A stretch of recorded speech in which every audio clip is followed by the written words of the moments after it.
इसके लिए मैं कोट करना चाहूंगा कि 16 मई 2014 को चुनाव परिणाम आए और मोदी जी के नेतृत्व में हमें स्पष्ट बहुमत मिला।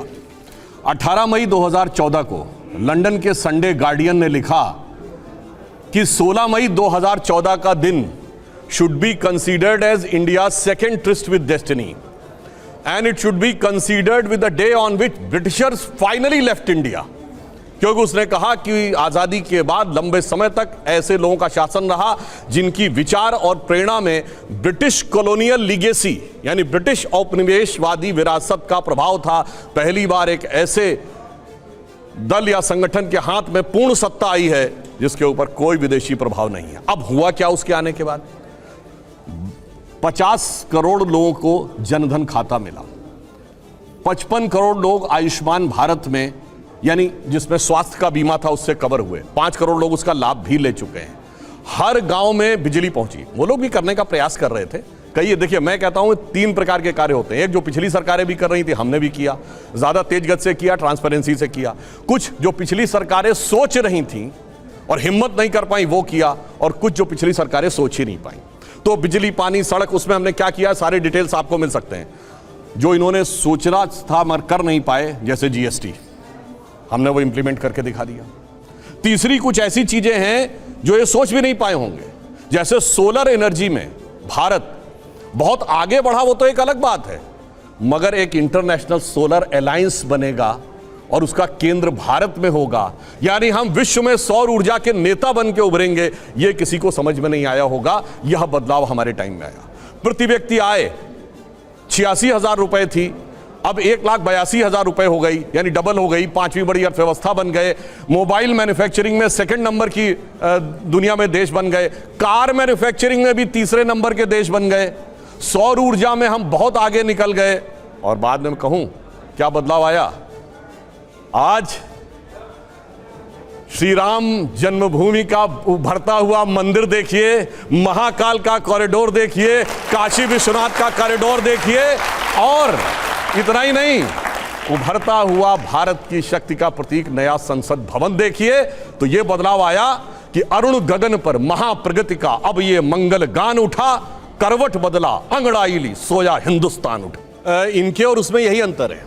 ये नियम बनाते थे, मोदी सरकार ने 2000 ऐसे नियम समाप्त किए हैं जो रिडंडेंट, अप्रासंगिक हो चुके थे, व्यर्थ के हो चुके थे, पर केवल सरकारी कार्य में बाधा उत्पन्न करने के लिए बने हुए थे। मैं उदाहरण बताना चाहता हूं। एक अमित शाह जी ने मुझे स्वयं बताया था कि जब वो गृह मंत्री बने गुजरात के, तो जानते क्या था? 1965 की लड़ाई के समय गुब्बारे पाकिस्तान की तरफ से आते थे, वो कुछ पेपर डाल देते थे भारत की तरफ, तो हर हफ्ते पुलिस की रिपोर्ट आती थी कि इस साल कोई गुब्बारा नहीं आया। अरे भैया, सैटेलाइट का जमाना आ गया और गुब्बारे का नियम बना हुआ, नियम का पालन हो रहा था। ऐसे एब्सर्ड रूल्स को हटाने का काम किया। यह हमारी इनकी सोच में अंतर है। अब जो इन्होंने बोला, अब मैं सिर्फ फैक्ट्स बोल देता हूं, बजाय इसके कि जैसे इन्होंने कुछ कहा ये हुआ वो हुआ। क्रिस्टीना जॉर्जिवा IMF की चेयरमैन है, उन्होंने कहा कि अगले साल भारत दुनिया में 15% ग्रोथ को कंट्रीब्यूट करेगा, वर्ल्ड की ग्रोथ में 15% कंट्रीब्यूट करेगा। हमारी सरकार आने से पहले हमारा ग्लोबल GDP में 2.4% का हिस्सा था, अब 9% से ऊपर का। और इन्होंने कहा कुछ नहीं हुआ, तो मैं मानता हूं। सुनिए, जब मोबाइल हैंडसेट हम सब यूज करते हैं, जब हमारी सरकार आई तो हम 2nd बिगेस्ट कंज्यूमर थे, क्योंकि हमारे यहां सबसे ज्यादा आबादी भी है। दूसरे नंबर पे, अब नंबर 1 पे हो गई। पर पता है 92% मोबाइल हैंडसेट बाहर से आते थे। आज हम सबसे बड़े प्रोड्यूसर हैं, 97% मोबाइल हैंडसेट हमारे बनते हैं। वो बनाने वाले कोई थोड़ी है, वो तो आसमान से कहीं जिन्नात आके बना रहे होंगे। 37 किलोमीटर पर डे अगर रोड बन रही है तो ये भी कोई रोजगार थोड़ी सृजित हो रहा है, वो कोई हवा से आके बना रहे होंगे। 3.5 करोड़ मकान बन गए, प्रधानमंत्री आवास, वो भी किसी ने आके हवा में बना दिए होंगे। उसके लिए भी ऐसी क्या जरूरत थी? कार मैन्युफैक्चरिंग में आज 7.5 करोड़ परिवार भारत के ऐसे इनके पास कार हो गया, वो कार भी किसी ने आके हवा में बना दी होगी। इसलिए, और इन्होंने कहा विदेशी कंपनियां चली गई, बिल्कुल। अरे हमारी देशी कंपनियां अब उस लेवल पे आई। महिंद्रा एंड टाटा ने आर्सेलर को खरीद लिया, दुनिया की टॉप की कंपनियों में से एक आर्सेलर को खरीद लिया। मगर अब क्या बताएं, अब ये कहते हैं चीन के अतिक्रमण की बात। अब जिनके दिमागों के ऊपर चीन ने अतिक्रमण कर रखा है कॉन्ट्रैक्ट्स के थ्रू, अब उसके लिए क्या करें? चाइना को हमने, अब ये लोग ये बहुत सेंटेंस बोलते हैं, चाइना को हमने चाइना के शी जिनपिंग को झूला झुलाया था। बताएं कैसा झूला झुलाया उन्होंने। आज मैं पूछूं, चाइना के साथ दुनिया के कौन से देश खड़े हैं? सिर्फ दो, नॉर्थ कोरिया और पाकिस्तान। चाइना का नक्शा याद करिए, इधर है पाकिस्तान, इधर नॉर्थ कोरिया। वो झूला झूल रहा, north Korea Pakistan, north Korea Pakistan, north Korea Pakistan, बाकी खत्म। और इन्होंने कहा बदलाव आया। तो मैं ये भी बताना चाहता हूं, जब हमारी सरकार नहीं थी, मैं आपसे पूछता हूं 2014 से पहले देश का कौन सा ऐसा क्षेत्र था धमाके नहीं होते थे? आतंकवादी हमले, चंडीगढ़ में धमाके, दिल्ली में धमाके, बंबई में धमाके, पुणे, नासिक, लखनऊ, फैजाबाद, गुवाहाटी, हैदराबाद, चेन्नई, बेंगलुरु, कौन सी ऐसी जगह थी? चलती ट्रेन में धमाके, चलती बस में धमाके। पार्क पे जाइए तो लिखा रहता था छूना नहीं धमाका हो सकता। बस अड्डे पे जाइए, रेलवे स्टेशन पे जाइए, धमाका हो सकता। और उसके बाद 26/11 के हमले के 9 महीने बाद शर्म एल शेख में पाकिस्तान से ज्वाइंट डिक्लेरेशन करते हैं, जिसमें बलूचिस्तान भी हिस्सा होता है। यानी हम मान लेते हैं कि हम उसमें इन्वॉल्व हैं। और क्या कहते हैं? आतंकवाद की घटना से शांति वार्ता प्रभावित नहीं होगी। यह शर्म एल शेख जुलाई 2009, 9 महीने के बाद का डिक्लेरेशन है 26/11 के। और हमने क्या कहा? मोदी जी ने कहा आतंकवाद और वार्ता साथ साथ नहीं होगी। और उससे यह बदलाव आया। और हमने हासिल क्या किया? हमने हासिल वो किया जो सन 71 के समय में भी आपको सुनने में नहीं मिला होगा। ये पाकिस्तान की पार्लियामेंट में पाकिस्तान के सांसद ने कहा, पाकिस्तान के विदेश मंत्री और आर्मी चीफ का कोट करते हुए कि शाह महमूद कुरैशी साहब, देन फॉरेन मिनिस्टर, आए, आर्मी चीफ आए, उनके पैर कांप रहे थे। उन्होंने कहा शाम तक अभिनंदन को वापस कर दो वरना हिंदुस्तान अटैक कर देगा। ये पैर कांपते तो किसी ने भी नहीं सुने थे। और इन्होंने कहा भारत का भूगोल बदला था। कांग्रेस पार्टी ने अपना प्रस्ताव पारित करके भारत के 3 टुकड़े हुए थे, मतलब उस समय 2 ही टुकड़े थे। ये एआईसीसी के रेजोल्यूशन में पास हुआ। और मैं ईमानदारी की बात मानता हूं, नई इकोनॉमिक पॉलिसी मैं मानता हूं कांग्रेस सरकार ने शुरू की और वो एक अच्छा कदम था, मैं ईमानदारी से कह रहा हूं, जिससे देश आगे बढ़ा। मगर उस निर्णय लेने वाले प्रधानमंत्री नरसिम्हा राव जी की मृत्यु के बाद उनको एआईसीसी में उनका शव तक नहीं रखा गया। और तीसरी बात अंत में कह दूं, इन्होंने बात कही जय जवान जय किसान। बिल्कुल, लाल बहादुर शास्त्री जी ने शानदार काम किया। भारत का न्यूक्लियर प्रोग्राम एक साथ शुरू हुआ। और यह भी मैं कहना चाहता हूं, इसे सिर्फ संयोग माने या कोई रहस्य था कि लाल बहादुर शास्त्री जी और भारत के न्यूक्लियर प्रोग्राम के जनक होमी जहांगीर भाभा दोनों की मृत्यु 15 दिन के अंदर हो गई और रहस्यमय तरीके से, और दोनों में से किसी चीज की जांच नहीं हुई। तो इसलिए मैं कहना चाहता हूं, हमने जो परिवर्तन किए हैं वो गुणात्मक परिवर्तन है। अब भारत एक समृद्धशाली, मजबूत, स्वाभिमानी, गौरवशाली राष्ट्र है जिसमें इतना वित्तीय भर का भी विदेशी प्रभाव नहीं। पहली बात तो व्हाट्सएप यूनिवर्सिटी का कमाल देखिए साहब, असेंबली होती है, वैल्यू एडिशन निगेटिव हो जाता है। अरे भैया, ऐसा कहीं होता है? अगर कहीं पर कोई आपको असेंबल करने को देता है तो अपना प्रोडक्ट देते हैं तो आप उस पर सर्विस चार्ज लेकर ही बेचेंगे। $1 बिलियन का हम लोगों ने एप्पल के फोन एक्सपोर्ट किए हैं असेंबल करके ही। 25% आईफोन 14 भारत में बने हैं। इसे कहते हैं व्हाट्सएप यूनिवर्सिटी या राहुल गांधी यूनिवर्सिटी, आप जो भी समझ लीजिए। अब दूसरी बात मैं कहना चाहता हूं, दूसरी, अरे भाई आपने आप लोग हैं भाई। हमने आतंकवाद की इतनी घटनाएं उत्तर से दक्षिण तक बता दी। अब दक्षिण कश्मीर के 4 जिलों में रह गया है, वो दिखाई नहीं पड़ा, उसके लिए इनको आंकड़े चाहिए। पर मैं कह सकता हूं, हमारी सरकार के किसी नेता ने आतंकवादियों के लिए आंसू नहीं बहाए। हम ये कह सकते हैं, हमारे किसी नेता ने आतंकवादियों के लिए पलक पावड़े नहीं बिछाए। संसद भवन पे हमला हुआ, जिन जाबाजों ने अपनी जान दे दी, उन्होंने, उनके परिवारों ने मेडल लौटा दिए। चूंकि अफजल गुरु को 7 साल तक सर्वोच्च न्यायालय से निर्णय होने के बाद फांसी नहीं दी रही थी, परंतु सोनिया जी की आंख में आंसू नहीं आए। बटाला हाउस के एनकाउंटर के आरोपियों के लिए आंसू आए। हमने किसी जाकिर नायक को शांति का मसीहा कहने वाले, इशरत जहां को बेटी कहने वाले, अफजल को हालात का मारा कहने वाले, हाफिज को साहब कहने वाले, ओसामा को जी कहने वाले, बुरहान वानी को भटका नौजवान कहने वाले आतंकवाद पे भाषण दे रहे हैं। इसलिए अब महिला की बात करता हूं, बिल्किस बानो की बात ये कर रहे हैं। 14 साल वो लोग जेल में रख के आए, मुस्लिम थी इसलिए बोला। इसी पश्चिमी उत्तर प्रदेश में एक मुस्लिम महिला थी इमराना, जिसके साथ उसके ससुर ने बलात्कार किया और मौलवी ने फतवा दे दिया कि अब आज से वो अपने ससुर की पत्नी और पति की मां हो गई। और जलवाए जलाल से वो मौलवी साहब विद्यमान थे, चू नहीं बोला। ये इनका महिलाओं के प्रति सम्मान था।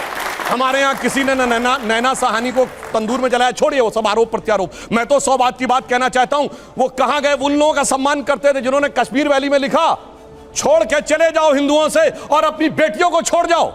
वो गिरजा टिक्कू जिसके साथ सामूहिक बलात्कार के बाद आरे से काट दी गई, और चू नहीं निकला किसी के मुंह से। वहां एक किसी महिला एक के साथ नहीं, पूरी कम्युनिटी के साथ हुआ और सब मौन साधारण किए रहे, क्योंकि वो सेक्युलरिज्म का सुंदर संगीत था, उससे इनको वोट मिलने थे। कहते हैं आईएसआई भारत की धरती पे नहीं था। मैडम, आपकी सरकार के समय में रिपोर्टें हैं आईएसआई के कितने मॉड्यूल्स काम कर रहे थे, और जो आप बता रही हैं वो कहानी तो बहुत पुरानी हो गई। उसके बाद तो जो ठुकाई हुई कहां, उरी में, जो कुछ हुआ बालाकोट में, उसके बाद Imran Khan as prime minister of Pakistan बोले पाकिस्तान की नेशनल असेंबली में, जो हिंदुस्तान ने किया है बालाकोट में उससे ज्यादा कुछ खौफनाक ये लोग करना चाह रहे हैं। आप ये सोचिए, आप शांति के कबूतर उड़ाते थे और हमने बाज उड़ाए हैं गुरु गोविंद सिंह जी की तरह। और आपने लास्ट में कहा शायद देश 1947 में, 2014 में नहीं, आप 47 से मानते हैं, ये राष्ट्र सनातन है, चिरंतन है, 1947 में पैदा हुआ नहीं है। इसीलिए इस राष्ट्र को कोई अपने को फादर कहने लगता है, कोई क्रिएटर कहने लगता है, कोई राष्ट्र का निर्माता कहने लगता है। ये राष्ट्र वो है। अब लास्ट में एक बात कहता हूं, कर्नाटक बात कही, बिल्कुल अच्छी बात है, पर मैं पूछना चाहता हूं, कर्नाटक में चुनाव परिणाम आए, हम हारे और ये जीते, पर पूछना चाहता हूं, राहुल गांधी जी ने जाकर ये कहा था कि इंडिया में डेमोक्रेसी ऑलमोस्ट खत्म हो गई है, सारे संस्थान अब काम नहीं कर पा रहे हैं। तो मैं पूछना चाहता हूं, 2 सुप्रीम कोर्ट के जजमेंट आए जो आपने कहा आपके पक्ष में आए, उसके बाद अब इलेक्शन कमीशन सही है कि नहीं, ईवीएम सही है कि नहीं, आप डेमोक्रेसी से जीते हैं कि नहीं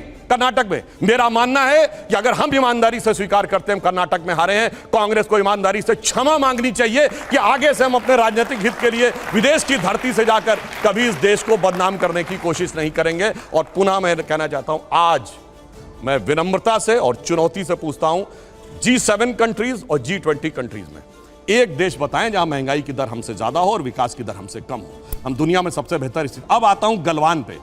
गलवान में हमारे 20 सैनिक बलिदान हुए हैंड टू हैंड फाइट में। देखिए चीन पे इनको कितना भरोसा है। आप प्रैक्टिकली सोचिए, गोली नहीं चली, हाथ की लड़ाई में 20 लोग मारे गए, उधर से एक को घायल नहीं हुआ। ये होती है व्हाट्सएप यूनिवर्सिटी या राहुल गांधी से प्रेरित बुद्धि। ऐसा हो सकता है क्या? इंटरनेशनल मीडिया ने बताया कि 60 के करीब उनके सैनिक मारे गए, उसने एक घायल की भी सूची नहीं जारी की, पर चाइना के डाटा पे भरोसा है और भारत की सेना पे भरोसा नहीं है। और अगर मैं पूछूं, जो हमारे जवान वहां बलिदान हुए थे वो किस रेजिमेंट के थे पता है आपको? बिहार रेजिमेंट। बिहार रेजिमेंट का युद्ध उद्घोष जानते क्या है? बहुत घनघोर सांप्रदायिक लगेगा आपको। बिहार रेजिमेंट का युद्ध उद्घोष है बजरंग बली की जय, मगर वो इनको लगता है सांप्रदायिक। राजपूत रेजिमेंट का युद्ध उद्घोष है राजा रामचंद्र की जय, सुनिए। और जो हमारी गोरखा रेजिमेंट का युद्ध उद्घोष है जय जय महाकाली आयोरी गोरखाली। मगर अफसोस है कि भारत की ऊर्जा ओजस्विता के सारे प्रतीकों को सांप्रदायिक कह कह के आपने उनको भोथरा करने का प्रयास किया। और कर्नाटक में आज क्या हुआ? इनके राष्ट्रीय अध्यक्ष के बेटे आज ही बोले, कहे हम सांप्रदायिक संगठनों को नहीं वो करेंगे और आरएसएस को भी हम बख्शेंगे नहीं। अरे भाई, बड़े मियां तो बड़े मियां, छोटे मियां सुभान अल्लाह। और मैं इनसे विनम्रता से पूछता हूं, अब आप अपना वादा निभाइए। आपने कहा था हम 6% मुस्लिमों का आरक्षण देंगे, मुस्लिम आरक्षण देके दिखाइए। इसकी तो जांच हो रही है, जांच कोर्ट के भी निर्देश पे हो रही है और इंडियन ओलंपिक एसोसिएशन भी कर रही है, उसका इंतजार नहीं है। मगर ये बताइए, केरल में जो लड़कियां पकड़कर धर्मांतरण करके जिहादी बनाने के लिए ले जाई जा रही हैं, वो तो फेक स्टोरी है। महिला सम्मान सब गायब, वहां पे महिला सम्मान गायब। और यहां जो जांच हो रही है कोर्ट के निर्देश में हो रही है, उसका इंतजार नहीं करना है और ताली बजाना है और वहां कहना। जबकि इनके मुख्यमंत्री ओमन चांडी ने कहा है, कांग्रेस के मुख्यमंत्री ने और कम्युनिस्ट पार्टी के मुख्यमंत्री, वहां महिला नहीं, न कश्मीर में चिंता महिला की, न केरल में चिंता। और जहां पर जांच हो रही है, जांच रिपोर्ट आने का इंतजार नहीं, सारी चिंता वहीं पे दिखाई पड़ती है। इसीलिए कहते हैं अंदर से कुछ और, बाहर से कुछ और नजर आते हैं। बाखुदा, आगे मैं नहीं बोलूंगा, वो गाना आप लोग जाके देख लीजिए। एप्पल से एप्पल ही कंपेयर करना चाहिए। यहां आदमी 70-80 रुपए में भी जाके नाश्ता कर सकता है। अमेरिका में दिखाइए कोई जहां $1 में नाश्ता हो सकता हो। चुनौती से कहता हूं। इसीलिए मैं कह रहा हूं भाई, ये जो इकोनॉमिक, इसीलिए अगर IMF, वर्ल्ड बैंक ये चीजों की रेटिंग दे रहे हैं तो, और मजे की बात देखिए, उस पार्टी से सबसे ज्यादा विदेश भ्रमण करता है जिनका नेता, विदेश में जाकर ज्ञान देता, उसके बाद उनको नहीं पता। खैर, मगर आपने देखा पूरे प्रवचन में केरल से मुंह मोड़ ले गई। मूवी में कहानी है, और सुनिए, 300 के बारे में केरल के मुख्यमंत्री फ्लोर ऑफ द हाउस पे बोल चुके हैं, इनको वो सुनाई नहीं पड़ता, जबकि ये नेता प्रतिपक्ष से। और वो कौन थे? लव जिहाद शब्द हमने नहीं प्रयोग किया है, वीएस अच्युतानंदन कम्युनिस्ट पार्टी के सीएम उन्होंने यूज किया, इनके सीएम ओमन चांडी ने। यहां कह रही हैं कि जांच का इंतजार नहीं करो, कार्रवाई कर दो। केरल में जांच हो चुकी। केरल एसटीएफ ने 5000 केसेस की स्टडी करके केरल के हाई कोर्ट को रिपोर्ट सबमिट की। हाई कोर्ट ने, और अगर ना हो तो जाइए चेक करिए, 9 दिसंबर 2009 Shahjahan versus state of Kerala case, उसमें पॉइंट नंबर 16 पे पढ़िए, कोर्ट क्या कहता है कि ऐसा लगता है कि एक स्ट्रक्चर्ड तरीका है जिसे कुछ लोग रोमियो जिहाद और लव जिहाद कह रहे हैं, ताकि मुस्लिम लड़कों की तरफ से। और ये केरल की आपकी सरकार की जांच की रिपोर्ट है कि सिमी ने 1995 में योजना बनाई थी, और जिसके चलते हुए मिडिल और अपर मिडिल क्लास की हिंदू और क्रिश्चियन गर्ल्स को टारगेट, मतलब अपने नेता को भी झूठा साबित कर दो, दूसरे को भी झूठा साबित कर दो, उसके बाद कह दो ये व्हाट्सएप यूनिवर्सिटी है और फलाना ढिमाका, ये सारी बातें। और दूसरा, इन्होंने राष्ट्रपिता पे कहा, तो हम तो सिर्फ ये कहना चाहते हैं, हम तो इस देश को भारत माता मानते हैं। अब जो माता का पिता अपने को मानता हो वो इस बात के ऊपर विचार कर ले, बस यही अंतर है। और इनके मुंह से एक और बात निकली कि 200 साल की गुलामी, 200 साल की गुलामी, यही तो अंतर है। अरे गुलामी 200 के नहीं 800 साल की थी। अगर 200 साल की गुलामी थी, छत्रपति शिवाजी महाराज जिससे लड़ रहे थे वो संघर्ष नहीं था, महाराणा प्रताप लड़ रहे थे वो संघर्ष नहीं था, गुरु गोविंद सिंह लड़ रहे थे, यही अंतर है। इसीलिए मैंने जहां पहली बात कही थी, पहली बार एक ऐसी सत्ता आई है जिस पे विदेशी प्रभाव नहीं है। यह विदेशी प्रभाव है कि 200 साल की गुलामी में ही चलते रहते हैं। अब इन्होंने कहा राज्य हारे, हम हारे, मगर जानते क्या अंतर है? कर्नाटका में हमारा आज भी वोट शेयर 36% है। जो हमारा, हम चुनाव हारे हैं मगर हमारा vote percentage all time high है 75 साल का। और हम हिमाचल हारे हैं जहां हम 37,000 वोट कम है पूरी हिमाचल स्टेट में, जितने में यहां एक कॉन्स्टिट्यूंसी है। मगर आप जहां हारे हैं गुजरात में 32 ऐसी थी, 32 ऐसी कॉन्स्टिट्यूंसी थी जो 47 से आज तक नहीं हारे थे, वोट परसेंटेज आधा रह गया। उत्तर प्रदेश में आज एक विधायक और एक सांसद, यानी सुनिए लगभग सभी सीटों पे जमानत जब्त। यानी आज उत्तर प्रदेश में हालत यह है, गांधी परिवार के गृह राज्य में, कि आज तो उतनी भी मैं नहीं है मैखाने में जितनी हम छोड़ दिया करते थे पैमाने में। तो आप जहां हारे हैं वो बर्बादी का सबब लेके आए हैं हम। और इन्होंने कहा दक्षिण का द्वार बंद हो गया। अच्छा बताइए, कर्नाटक से पहले कांग्रेस की दक्षिण के कितने राज्यों में सरकार थी? भूपति राघव राजा राम, गांधी जी का अंतिम शब्द था हे राम, जो समाधि पर आज तक लिखा है। और भगवान राम ने क्या बोला?